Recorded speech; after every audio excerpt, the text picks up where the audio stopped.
7ஆம் தேதி 12ஆம் மாதம் 2025. இந்த 2025 வருஷத்துடைய மிகவும் மோசமான ஒரு கருப்பு நாள், துக்கமான நாளாக இந்த நாளை பார்க்கப்படுகிறது. என்னன்னு சொல்லி கேட்டோம்னா, இன்னைக்கு ஞாயிற்றுக்கிழமை விடிகாலம் வந்து பார்த்தீங்கன்னா, வடக்கு கோவாவில் இருக்கக்கூடிய அர்போரா அப்படிங்கக்கூடிய பகுதிக்கு உட்பட்ட பிர்ச் அப்படிங்கக்கூடிய ஒரு நைட் கிளப் வந்து பார்த்தீங்கன்னா இயங்கிட்டு இருந்துருக்குது. பொதுவாக நைட் கிளப் அப்படிங்கிறது வார இறுதி நாட்களான சனிக்கிழமை நைட்டு, ஞாயிற்றுக்கிழமை நைட்டு மிகவும் அற்புதமான வகையில் ரொம்ப அருமையாக வந்து பெரிய பெரிய பணக்காரங்களால் கொண்டாடப்படக்கூடிய ஒரு கொண்டாட்ட விடுதின்னு சொல்லலாம். Hotel plus night dinner club ஓகேங்களா. அந்த கிளப்பில் வந்து பார்த்தீங்கன்னா ஏற்பட்ட சமையல் செய்யும் பகுதியில் ஏற்பட்ட சிலிண்டர் வெடிப்பின் காரணமாக மிகப்பெரிய ஒரு டிசாஸ்டர் ஏற்பட்டிருக்குது. அதன் காரணமாக 23 பேர்கள் வந்து பார்த்திங்கன்னா உடல் கருகி இறந்து போயிருக்கிறாங்க. இந்திய வரலாறில் 2025 இந்த நாளும் ஒரு கருப்பு புள்ளி நாள் தான். ஏன்னா இறந்து போன 23 பேருமே வந்து பார்த்திங்கன்னா கொண்டாட்டத்துக்கோசரம் வந்தவங்க மட்டும் கிடையாது, மிகப்பெரிய பணக்காரங்க மட்டும் கிடையாது. இறந்து போனவங்க எல்லாருக்குமே வந்து ஆழ்ந்த இரங்கல். இதில் சமையல் சாலை செஞ்சுட்டு இருந்தவங்களும் உட்பட, அங்கே செக்யூரிட்டியாக இருந்தவங்கலேருந்து, பவுன்சர்ஸ்லேருந்து யார் யார் இறந்து போயிட்டாங்கன்னே இன்னும் டிக்ளரே பண்ண முடியாத அளவுக்கு உடலுக்கு இறந்து போயிருக்கிறாங்க. இது எல்லாமே ரொம்ப ஒரு வருத்தத்துக்கு உண்டான ஒரு விஷயம். கோவாவில் நைட் கிளப்பில் சிலிண்டர் விபத்து ஏற்பட்டு சிலிண்டர் வெடித்து டிசாஸ்டர் ஏற்பட்டிருக்குது. இதுதான் வந்து இன்றைக்கி பூரா அனைத்து மீடியாக்கள்லையும் வரப்போகக்கூடிய இன்றைக்கி விஷயம் இதுதான். இன்றைக்கி நாளைக்கு நாளான்னைக்கு 3 நாளைக்கு இந்த விஷயம் தான் மிகப்பெரிய விஷயமா பார்க்கப்பட போகிறது.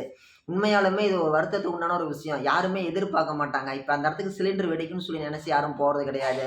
சிலிண்டர் வெடிக்கிறது அப்படிங்கிறது கடந்த ஆண்டுகளுக்கு ஒரு குறிப்பிட்ட ஒரு 15 வருஷத்துக்கு முன்னாடிலாம் வந்து பார்த்தோம்னா சிலிண்டர் வெடிச்சிருச்சுப்பாம்பாங்க. என்னன்னு சொல்லி கேட்டோம்னா சிலிண்டரை எப்படி கையாளுறதுன்னு தெரியலம்பாங்க. மேக்ஸிமம் சீமெண்ணெய் அடுப்பு வெடிச்சது நிறைய பேர் இதாக இருக்கும், குக்கர் வெடிக்கும்னு சொல்லுவாங்க.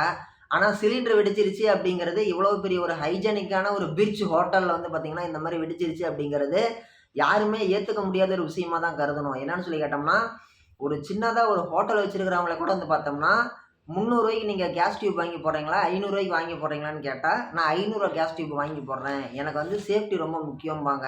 நம்ம வீட்டில் யூஸ் பண்ணுறவங்களே இப்படி பார்க்கும்போது அவங்க மிகப்பெரிய ஒரு ஸ்டார் ஹோட்டல் ரேஞ்சில் வந்து அவங்க நைட் கிளப் நடத்துகிறாங்க.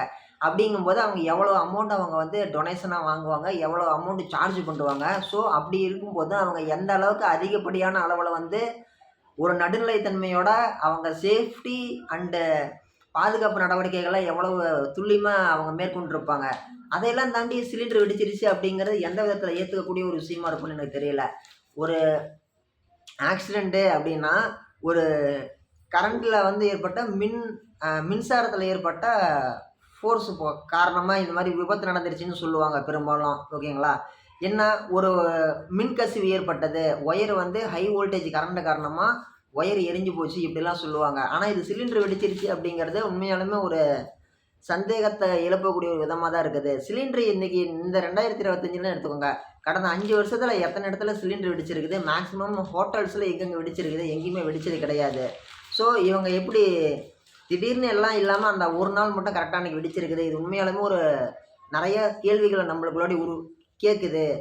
உண்மையாலுமே கோவாவில் வந்து இந்த மாதிரி விஷயம் நடந்த உடனே இன்னைக்கு விடிகாலமே இந்த மாதிரி ஒரு டிசாஸ்டர் நடந்துருச்சு, இந்த மாதிரி ஒரு நியூஸ் நடந்துருச்சுன்ன உடனே அனைத்து மருத்துவ குழுக்களும், அனைத்து தீயணைப்பு படையினரும், அனைத்து மக்களுக்கு உதவி செய்யக்கூடிய அனைத்து சமூக ஆர்வலர்களும் எல்லாருமே இந்த விஷயம் பரவன உடனே எல்லாருமே நேரடியாக உதவி பண்ணுறதுக்கு ஓடி இருக்கிறாங்க. இவங்க மட்டும் கிடையாது, கோவாவில் இருக்கக்கூடிய அமைச்சர் பெருமக்கள்லேருந்து முதலமைச்சராக இருக்கக்கூடிய சிஎம் பிரமோத் சாவந்த் அவர்கள்லேருந்து அனைவருமே டைரெக்டாக நேரடியாக போய் களப்பணி ஆட்டுறாங்க. என்ன அதில் ஒரு களப்பணி ஆட்டுறதுல என்ன ஒரு முக்கியமான ஒரு விஷயம் இருக்குது, அவங்களுக்கு என்ன ஒரு தடையாக இருக்குதுன்னு சொல்லி கேட்டோம்னா அங்கே இருக்கக்கூடிய அளவுக்கு அதிகமான வெப்பம், அளவுக்கு அதிகமான அனல் அடிக்காதனால அவங்களால உள்ளாடி பக்கத்தில் போக முடியாமல் இருந்துச்சு, அதாவது விடிகால நேரத்தில். அப்புறமேட்டு அவங்க தீயணைப்பு வீரர்கள் உதவியோட அவங்க தீயெல்லாம் அணைச்சி முடிச்சாட்டி அவங்க உள்ளாடி போயிருக்கிறாங்க. உள்ளாடி போயிட்டு தான் 23 நபர்கள் வந்து இறந்து போயிருக்கிறாங்க. 23 இந்திய குடிமகன்கள் வந்து இந்திய பிரஜைகள் வந்து பார்த்திங்கன்னா இறந்துருக்கிறாங்கன்னு சொல்லி டிக்ளேர் பண்ணியிருக்கிறாங்க. ஆனால் இறந்து போனது யாருன்னு ஒன்றும் டிக்ளேர் பண்ண முடியல. என்ன காரணம், அவங்க உடல்லாம் ரொம்ப கருகி இருக்கிறதுனால வந்து பார்த்திங்கன்னா இவங்க தான் அப்படின்னு சொல்லி அடையாளம் காண முடியாத அளவுக்கு அவங்க அந்த மாதிரி இருக்கிறாங்க. இது உண்மையாலுமே இந்திய வரலாற்றில் வந்து ஒரு கருப்பு புள்ளி நாள்னு தான் சொல்லணும். ஏன்னா கொண்டாட்ட விடுதிகள் அப்படிங்கிறதே வந்து பார்த்திங்கன்னா வார கடைசியில் வந்து அந்த பணக்காரங்களாம் வந்து பார்த்தோம்னா நம்மளுக்கு வந்து ஒரு மாதிரி டிப்ரெஷனாக இருக்குது, அதை நம்ம வந்து ஒரு மாற்றணும் அப்படிங்கிறதுக்கோசரம் போகிறது தான் வந்து பார்த்திங்கன்னா நைட் கிளப்னு சொல்லி போகிறாங்க. ஆனால் அந்த இடத்துல போனாலுமே கூட வந்து பார்த்தோம்னா இந்த மாதிரி மரணம் ஏற்படுது.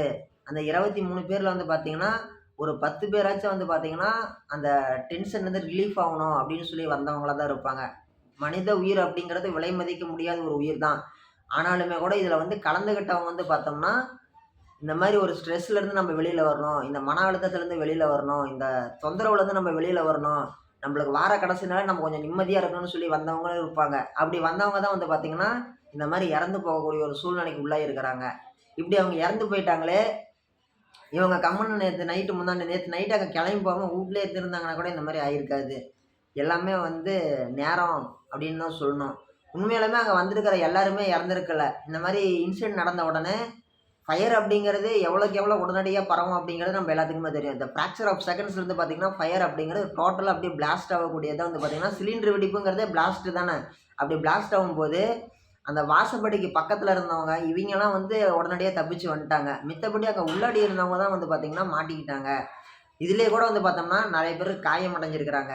காயம் அடைஞ்சவங்கள்ல கூட வந்து பார்த்தோம்னா, காயமடைஞ்சவங்கள மீட்டு பக்கத்துல இருக்கக்கூடிய அரசு மற்றும் தனியார் மருத்துவமனைக்கு தீயணைப்பு வீரர்கள் வந்து அனுப்பி வச்சிருக்கிறாங்க ஆம்புலன்ஸ் உதவியோட. மித்தபடி வந்து 23 பேர் இறந்து போயிருக்கிறாங்க அப்படிங்கிறது வந்து பார்த்தீங்கன்னா, ரொம்பவே ஒரு வருத்தத்துக்கு உண்டான ஒரு விஷயம் தான். இந்த நாள் கோவாவினுடைய வரலாறுல ஒரு மிகப்பெரிய ஒரு கருப்பு பக்கம் ஓகேங்களா? மிகப்பெரிய ஒரு கருப்பு நாள் கோவாவுக்கு. கோவாவுல வந்து பார்த்தீங்கன்னா, இந்த மாரி ஒரு இன்சிடென்ட் அப்படிங்கிறது வந்து பார்த்தீங்கன்னா, நடந்தது கிடையாது. கோவாவுல இந்த மாரி இன்சிடென்ட் நடக்கிறது இதுதான் முதல் தடவ. இனிமே நைட் கிளப்புக்கு போகணும் அப்படின்னு சொல்லி நினைக்கிறவங்க எல்லாருமே என்ன பண்ணுவாங்க? நம்ம நைட் கிளப்புக்கு போகணுமா? அப்படின்னு சொல்லி ஒரு செகண்ட் நின்னு யோசிச்சு பார்த்துட்டு அதுக்கப்புறமேட்டு தான் போவாங்க. இனிமேட்டு நைட் கிளப் நடத்தும்போது எப்படி நடத்துவாங்கன்னா, நைட் கிளப்பும், சமையல் கூடமும் ஒரே இடத்துல இருந்ததுனால தான், கிச்சனும் இதுவும் பக்கத்து பக்கத்துல இருந்ததுனால தான் இந்த பிளாஸ்ட் ஏற்பட்டுச்சு. ஸோ, இனிமேட்டு வரக்கூடிய காலங்கள்ல கிச்சன் ஒரு இடத்துல இருக்கும். நைட் கிளப் நடக்கிறது ஒரு இடத்துல இருக்கும். 2ம் தனித்தனி இடங்கள்ல இருக்கும். அந்த மாரி தான் இவங்க யோசிச்சு கொண்டுவாங்க. ஏன்னா, நம்ம தவறுகள்ல இருந்து தான் மனிதர்கள் ஒவ்வொரு விஷயத்தையுமே சரி பண்றாங்க. தவறுகள்ல இருந்து தான் ஒவ்வொரு விஷயத்தையுமே நம்ம மேம்படுத்திக்கிறாங்க அப்படிங்கும்போது, ஒரே இடத்துல சமையற்கூடமும், அதாவது கிச்சனும், நைட் கிளப்பும் ஒரே இடத்துல இருந்தனால தான் வந்து சிலிண்டர் வெடிச்சு இவங்க எல்லாரும் இறந்து போயிருக்கிறாங்க. ஸோ, இனி வரும் காலங்கள்ல இந்த மாரி தவறுகள் நடக்கக்கூடாது அப்படிங்கிறதுனால, இது 2யும் இனிமே தனித்தனியா தான் வச்சிருக்க போறாங்க. அது மட்டும் கிடையாது, சேஃப்டி பர்ப்பஸ் என்னதான் நம்ம கையாண்டாலுமே, ஒரு சில நேரங்கள்ல நம்ம வந்து அத எடுத்து அந்த சிலிண்டர் எடுத்து அணைக்கிறதுக்குள்ளாட்டி தீ பரவிரும். இன்னொன்னு சிலிண்டர் எடுத்து அணைக்கக்கூடிய அளவுக்கு ஒரு துணிச்சலு, ஒரு தைரியம் அப்படிங்கிறது எல்லார்கிட்டயும் இருக்காது. அந்த மாரி நெருப்ப பார்த்த உடனே பயந்து ஓடத்தான் பார்ப்பாங்க. அந்த சிலிண்டர் எடுத்து அணைக்கிற அளவுக்கு தைரியம் இருக்கிற ஆளுங்க, அது பக்கத்துல இருந்தா தான் நம்ம போய் அத அணைக்க முடியும். இவைங்க வாசப்படிக்கிட்ட இருக்கிறாங்க. நெருப்பு வந்து உள்ளாடி வருது. அந்த கடைசீட்ல இருக்குது அந்த சிலிண்டரு. எடுத்து அந்த நெருப்ப அணைக்க முடியும் அப்படிங்கும்போது, இவங்க உள்ளாடி போய் அணைக்கிறதுக்கு அந்த சிலிண்டர் பக்கத்துல போறதுக்குள்ள நெருப்பு வந்துரும் அப்படிங்கும்போது, இவங்க என்ன பண்ணுவாங்க, தப்பிச்சு போகத்தான் பார்ப்பாங்க.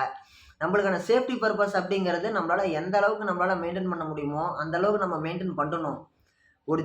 சின்ன சின்ன இடத்துல இருந்து பெரிய பெரிய இடம் வரைக்கும், ஒரு டீ கடையில இருந்து, ஒரு மிகப்பெரிய ஸ்டார் ஹோட்டல் வரைக்கும், இன்னைக்கு எல்லாருமே வந்து பார்த்தீங்கன்னா, சேஃப்டி பர்ப்பஸ்ன்னு சொல்லிட்டு, அந்த அந்த தீய அணைக்கக்கூடிய அந்த சிலிண்டர்லாம் வாங்கி வச்சிருக்கிறாங்க. நெருப்பு அணைக்கக்கூடிய சிலிண்டரு. ஆனாலுமே அத நம்ம எல்லாருமே முறையா பராமரிக்கிறோமா? அப்படிங்கிறது ஒரு மிகப்பெரிய ஒரு கேள்வி. எல்லாருமே வந்து ஒரு சின்ன தப்ப சரி பண்றதுக்கு தான் முயற்சி பண்றாங்க. அப்படி முயற்சி பண்ணும்போது தான், அது வேற எங்கேயோ ஒரு விஷயத்துல போய் ஒரு இடத்துல இடிச்சிட்டு நிக்குது. அப்படிதான் நம்ம விமான விபத்து ஏற்பட்டதன் காரணமா, பயணிகள ஓட்டிட்டு போகக்கூடிய விமானிகளும், துணை விமானி, பைலட்டும், கோ பைலட்டும் நெறைய டைம் ரெஸ்ட் குடுங்க. அவங்களுக்கு சரியான ஓய்வு குடுங்க. 4 லேண்டிங் மட்டும் ஒரு நைட்ல இறக்குங்கன்னு சொல்லி மத்திய அரசாங்கம் ஒரு ஜிஓ பாஸ் பண்ணாங்க. அத வந்து இண்டிகோ நிறுவனம் என்ன பண்ணாங்க, எங்களால ஆள் இல்லன்னு சொல்லி ஃப்ளைட்லாம் நிறுத்தி வச்சுட்டாங்க. ஸோ, அவங்க நிறுத்தி வச்சதன் விளைவா கடந்த 2, 3 நாட்களா அனைத்து மக்களுமே ஃப்ளைட்ல போக முடியாம தடுமாறி போயிட்டாங்க. இந்த மாரி கவர்மெண்ட் நெனச்சது, இந்த மாரி பயணிகள ஓட்டக்கூடிய பைலட்ஸ் வந்து மன அழுத்தம் இல்லாம இருக்கணும். அவங்களுக்கு போதுமான அளவு லீவ் குடுக்கணும். அவங்களுக்கு வந்து ஒரு 4 லேண்டிங் குடுத்தது போக மீதி ரெஸ்ட் குடுக்கணும். லீவ் குடுக்கணும், ரெஸ்ட் குடுக்கணும்னு சொல்லி தான் இவங்க ஒரு விஷயத்த முன்னெடுத்து ஜிஓ பாஸ் பண்ணாங்க. ஆனா, இண்டிகோ நிறுவனம் மறுபடியும் ஆளுங்கள வச்சு நாங்க சம்பளம் குடுக்குற அளவுக்குலாம் எங்ககிட்ட வருமானம் இல்லங்க. ஆனா, எங்ககிட்ட ஆள் இல்ல. அதனால நாங்க ஃப்ளைட் நிறுத்தி வச்சுர்றோம்னு சொல்லிட்டு, அவங்க எதிர்க்கல. அரசாங்கத்த எதிர்க்கல. அரசாங்கத்த எதிர்த்தா அரசாங்கம் வந்து விமான நிறுவனத்தோடைய லைசென்ஸ கேன்சல் பண்ணுவாங்க. ஆனா, இவங்க எதுக்கல. சரண்டர் ஆயிட்டாங்க. என்கிட்ட வண்டி ஓட்டுறதுக்கு ஆள் இல்லப்பா, நான் நிறுத்தி வச்சுட்டேன்பா. நீங்களா யோசிச்சு ஒரு நல்ல முடிவு சொல்லுங்கன்ட்டு. இதெல்லாம் யோசிச்சு பார்த்துட்டு இருந்த அரசாங்கம் இன்னைக்கு வந்து அந்த ஜிஓவ அ வாபஸ் வாங்கக்கூடிய ஒரு சூழ்நிலைக்கு தான் வந்திருக்காங்க. அதே மாரி தான் இந்த ஒரு விஷயத்துலயுமே. மக்களுடைய நலன் கருதி செய்யக்கூடிய செயல் அப்படிங்கிறது ஒரு நல்லது நினச்சி தான் எல்லாருமே ஒவ்வொரு கருத்து செய்வாங்க. அதனுடைய பின்விளைவு, பக்க விளைவு அப்படிங்கிறது, சைடு எஃபெக்ட் அப்படிங்கிறது வேறு மாதிரி தான் இருக்குது. கோவாவுடைய வரலாறுல 7ஆம் தேதி 12ஆம் மாதம் 2025 ஞாயிற்றுக்கிழமை விடிகாலம் ஒரு கருப்பு தினம்.